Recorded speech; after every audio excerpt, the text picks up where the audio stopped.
2024년 2월 4일 기출문제, 이론시험 문제 풀어보도록 하겠습니다. 자, 1번입니다.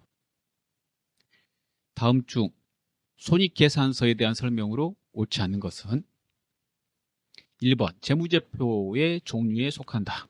그렇죠? 재무제표는 손익계산서, 재무상태표, 자본변동표, 현금흐름표, 주석이 있습니다.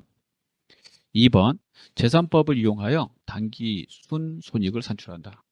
2번 정답이네요. 재산법이 아니라 손익법입니다.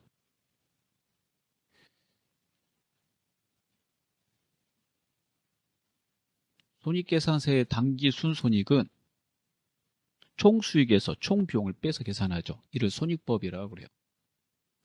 재산법은 기초자본하고 기말자본을 비교해서 순손익을 계산하는 방법이죠. 그래서 정답은 2번이 되겠습니다.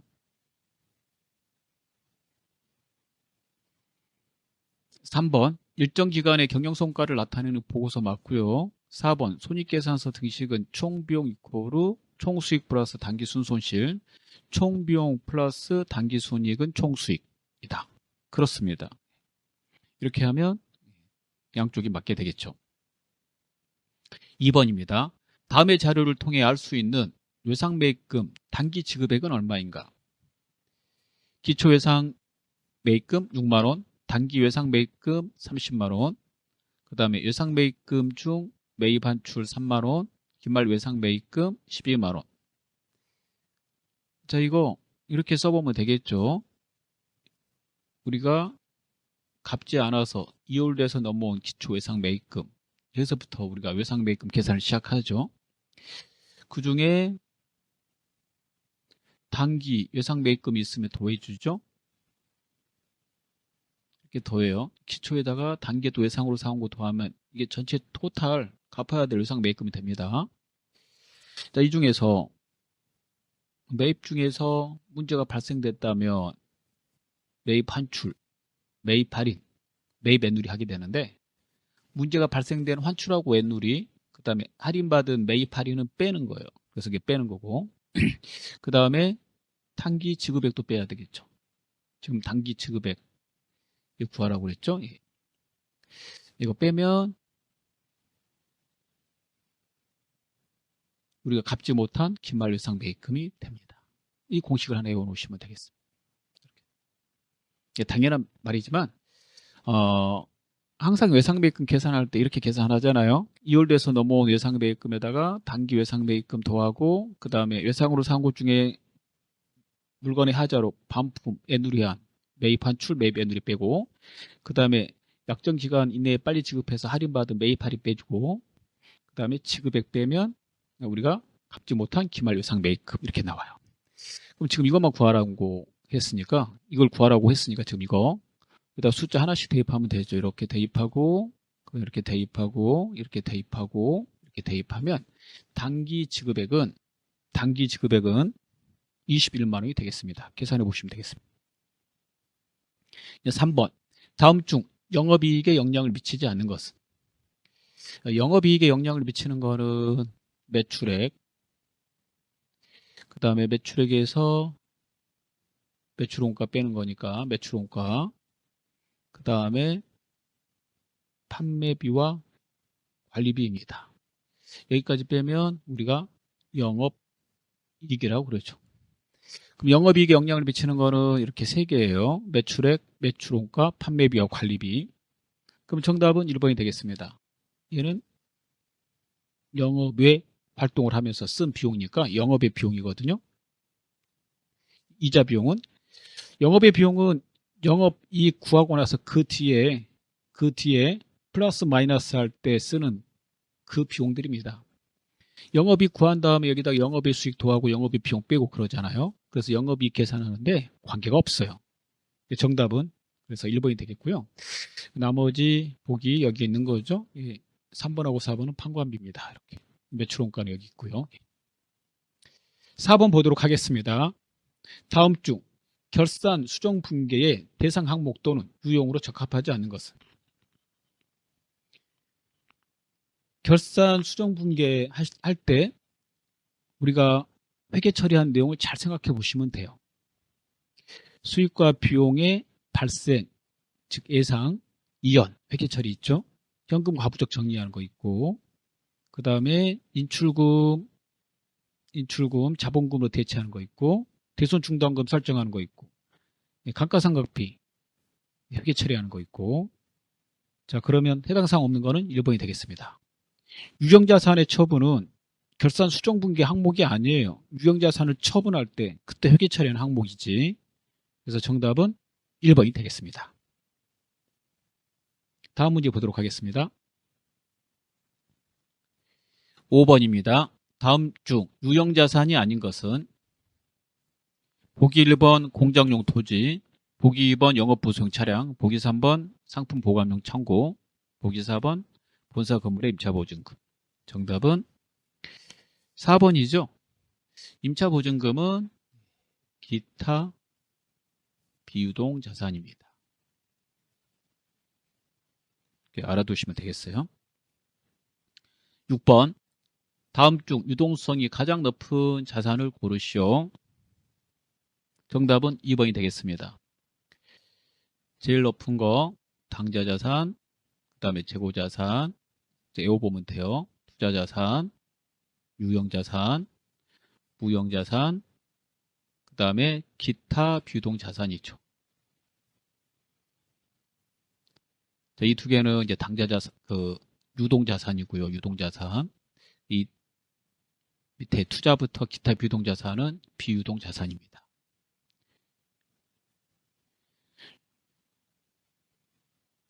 유동성이 가장 높은 자산을 먼저 배열하는 것을 여러분 유동성 배열법이라고 그러거든요. 그것도 같이 알아두세요. 유동성 배열법은 유동성이 큰 자산과 부채를 먼저 배열한다.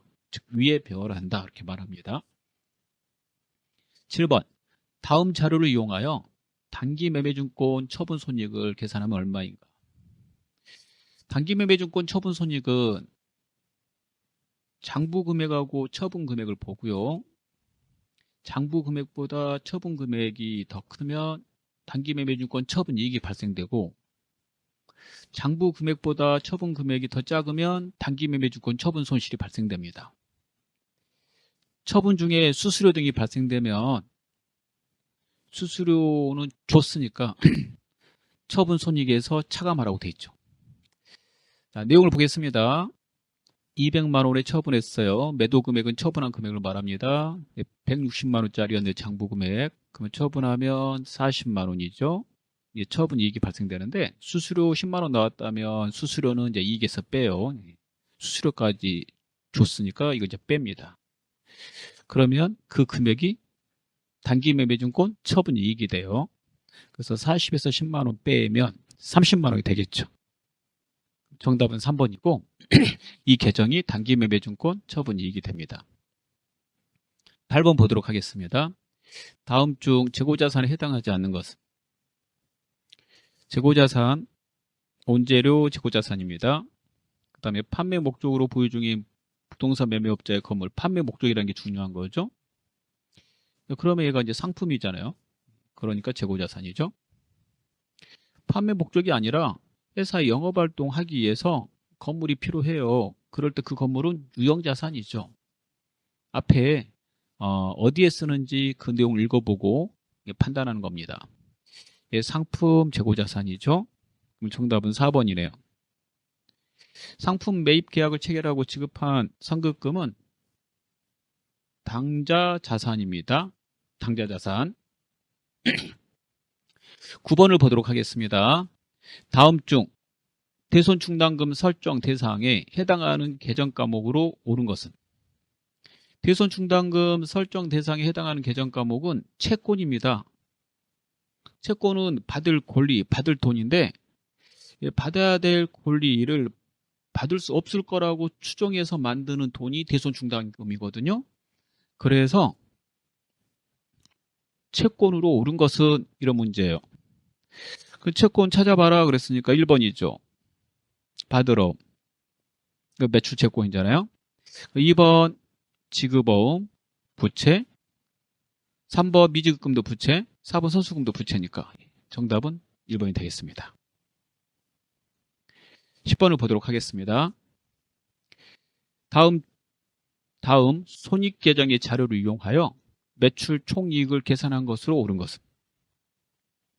손익계정은 결산 시에 수익과 비용을 마감할 때 수익 비용을 대체하기 위해서 쓰는 계정입니다.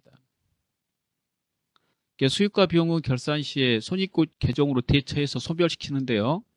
수익 계정들 손익 계정 대변을 옮기고 비용 계정들 손익 계정 차변을 옮깁니다. 옮긴 내용이 이렇게 됐다는 거예요. 옮긴 내용에 매출, 매입 있는 걸로 봐서 두 개 다 상품하고 관계되나 보죠.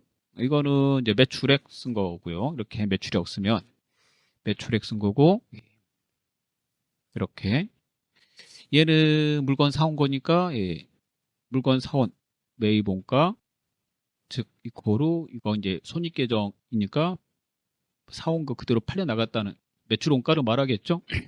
사온 게 팔려 나가니까 그래서 매입 이렇게 나온 거는 사온 물건 팔려 나간 거예요. 이게 비용 자리거든요. 그래서 팔려 나간 거다. 그러니까 이제 매출 원가가 돼요. 계정 과목으로 쓰게 된다면. 그래서 60만 원에 사와서 80만 원에 팔았다는 얘기예요. 그러면 20만 원 벌었잖아요. 그 20만 원이 매출 총이익이 돼요. 매출 총이익의 공식은 전체 총 매출액에서 매입한 물건 중에서 팔려 나간 매출 원가가 매출 총이익입니다.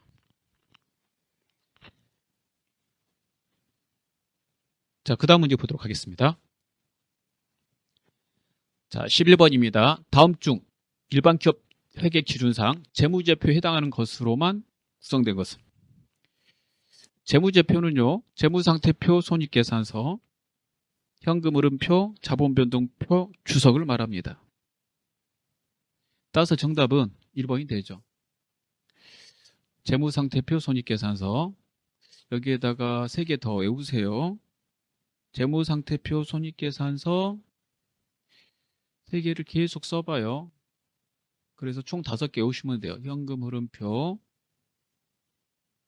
그 다음에 자본변동표, 그 다음에 주석, 이렇게 외우시면 되겠습니다. 12번을 보도록 하겠습니다. 다음은 기말 재무상태표상 계정별 잔액이다. 이 회사의 기말 자본은 얼마인가? 지금 기말 재무상태표 계정별 잔액이니까 전부 다 기말 자산 부채가 되겠죠. 기말 자산에서 기말 부채를 빼면 기말 자본이 됩니다. 자본의 공식은 여러분 자산에서 부채 뺀 거예요. 자산에서 부채를 뺀 남은 지분이 기말 자본이거든요. 자본이거든요. 그래서 기말 자산에서 기말 부채를 빼면 기말 자본이 되는 거예요. 그러면 자산을 찾아볼게요. 이렇게 자산이죠. 얘는 부채잖아요. 얘 다 기말 거니까 기말 자산, 기말 부채. 그래서 계산해 보면 돼요. 이거 더하면 110, 이거 더하면 60. 그 110만 원에서 60을 빼면 되죠. 그러면 정답은 50만 원. 2번이 정답이 되겠습니다. 자, 13번. 다음 중 감가상각에 대한 설명으로 틀린 것은? 보기 1번. 자산이 사용 가능한 때부터 감가상각을 한다. 자, 그렇습니다. 보기 2번. 정액법은 내용연수 동안 매년 일정한 상각액을 인식하는 방법이다. 그래서 정액법이라고 하는 거죠. 매년 일정한 금액을 상각한다고 그래서. 그 다음에 자본적 지출은 감가상각비를 계산하는 데 있어서 고려 대상이 아니다. 정답 3번입니다. 수익적 지출이죠. 자본적 지출이 아니라 고려 대상이 아닌 건. 자본적 지출은 고려 대상이에요. 자본적 지출은 유형자산 등을 취득하고 나서 지출되는 비용 중에서 미래 경제적 효익의 유입 가능성이 높은 것을 자산 처리할 때 그 지출액을 말하죠. 그래서 예를 들어서 차량의 엔진을 교체해서 내용연수가 더 증가됐다. 그러면 그 엔진 교체 지출액은 자산에다 처리하거든요. 그런 걸 자본적 지출액이라고 그래요. 건물을 리모델링 했다. 그러면 리모델링 비용을 건물에다가 이렇게 더해요. 그 리모델링 비용을 자산 처리하는 것을 자본적 지출액이라고 합니다. 그러면은 자산에다 더해지는 지출액이기 때문에 자산에다 더하면은 당연히 그걸 감가상각하는데 사용할 수밖에 없잖아요. 자산 취득하는 금액에서 그걸 가지고 감가상각비를 구하기 때문에 일반적으로 감가상각비는 취득한 금액에서 그 다음에 잔존가치를 빼서 해당되는 내용연수 동안에 일반적으로 감가상각하거든요. 그렇기 때문에 감가상각의 3요소가 취득원가, 그 다음에 잔존가치, 내용연수 이렇게 되죠. 그러면 감가상각 계산하는데 고려한다는 말이에요. 정답은 그래서 3번입니다. 자본적 지출이 아니라 수익적 지출 이렇게 바꿔야 되겠습니다. 정률법으로 감가상각하는 경우 보기 4번 기말의 장부 가액은 우하향 그래프의 곡선 형태를 나타낸다. 그렇습니다. 정률법은 초기에 감가상각을 많이 하고 그 다음에 가면 갈수록 감가상각을 적게 나가는 거죠. 14번 보겠습니다. 다음 중 아래의 자료와 같은 결합관계가 나타날 수 있는 회계사항 거래를 고르시오. 차변의 자산의 증가, 대변의 수익의 발생입니다. 보기 1번 판매용 물품 30만 원 외상으로 매입하였다. 그러면 차변의 상품, 대변의 외상 매입금이니까 이런 거는 이렇게 간단하게 이렇게 회계 처리해봐요. 상품, 외상 매입금 이렇게 되죠. 외상 매입금 이렇게 되면 자산의 증가, 부채의 증가니까 답이 될 수 없죠. 이런 식으로 해보는 거예요. 보기 2번 전월에 발생한 외상 매출금 10만 원을 현금으로 회수하였다 그랬으니까 차변의 현금, 대변의 외상 매출금 이렇게 되겠죠. 현금, 대변의 외상 매출금. 그럼 자산의 증가, 자산의 감소잖아요. 답이 될 수 없고. 보기 3번 직원 가불금 30만 원을 보통금 계좌에서 인출하여 지급하였다. 그러면 가불금은 직원한테 이제 대여한 거니까 그 이름을 우리가 대여금, 가불금 이렇게 쓰고요. 그 다음에 대변의 보통 예금 쓰는 거죠. 그러면 자산의 증가, 자산의 감소 이렇게 돼요. 물론 회계에 계정 과목이 있어요. 계정 과목이 있는데 그 계정 과목으로 쓸 수도 있고 아니면 회사가 뭐 가불금 이렇게 이제 써도 돼요. 만약에 회계 계정 과목으로 쓴다고 한다면 회계 계정 과목으로 쓰게 한다면 그 계정 과목은 임직원 등 단기 채권 뭐 이렇게 해서 갈 수 있습니다. 그래서 얘는 가불금 이렇게 계정을 만들어서 쓰던지 아니면 임직원 등 단기 채권 프로그램에 이걸로 등록돼 있어요. 우리 프로그램 이거 자산이에요. 자산의 증가 나중에 돌려받을 돈이니까 대변의 보통예금 이렇게 자산의 증가 자산의 감소죠. 자, 보기 4번 당사의 보통예금에 대한 이자 30만 원이 보통예금 계좌로 입금되었다 이렇게 되어 있네요. 이자가 들어왔다는 말이니까 차변의 보통예금 자산의 증가 대변의 이자 수익 이렇게 되죠. 그래서 자산의 증가 수익의 발생 정답 4번이 되겠습니다. 자, 15번입니다. 다음 중 아래 계정별 문장에 가로 안에 들어갈 계정 과목으로 가장 적합한 것은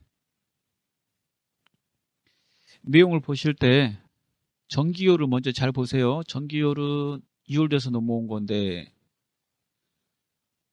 대변 쪽으로 넘어왔어요. 대변 쪽으로 넘어왔다는 것은 그 잔액이 대변에 있었다는 소리예요. 여러분. 만약에 차변 쪽으로 전기요율이 넘어오면 그 잔액이 차변에 있었다는 소리입니다. 그러면 지금 이 잔액이 넘어온 거니까 이 잔액이 대변에 있으니까 대변에 잔액이 올 수 있는 계정은 대변에 잔액이 올 수 있는 계정은 부채의 증가, 부채, 자본의 증가, 자본, 수익의 발생, 수익이 되는 거거든요. 이게 대변의 잔액이 오는 거예요. 그러면 이 세 개가 힌트죠. 이거 보고 나서 힌트를 얻을 수 있어요. 그러면 부채 자본 수익이 이런 식으로 정기 2월 대석에 넘어오는 거고, 그 다음에 여기 내용으로 봐서 부채나 자본 이렇게 되겠죠. 그래서 정답을 찾아보면 2번 미지급금. 이 내용으로 보면은 딱 부채하고 관계되는 내용들이니까 미지급금이 돼요. 그래서 이거 보고 판단하는 겁니다, 여러분. 네. 이 자리에 올 수 있는 게 부채 자본 수익인데 보기 보시면 미수금 자산, 상급금 자산, 외상매입금 자산, 외상배출금 자산. 그래서 자산 3개에다가 부채 하나 있잖아요. 이거 약간 눈치가 있으면 얘만 또 다른데 이렇게도 풀 수도 있고요. 근데 실제 푸는 방법은 이거 잔액을 보면서 정기율 잔액이 어느 쪽인지를 보면서, 즉 정기율이 오른쪽 대변에 왔느냐 아니면 왼쪽 차변에 왔느냐 보면서 푸시는 겁니다. 자, 여기까지 풀도록 하겠습니다. 수고하셨습니다.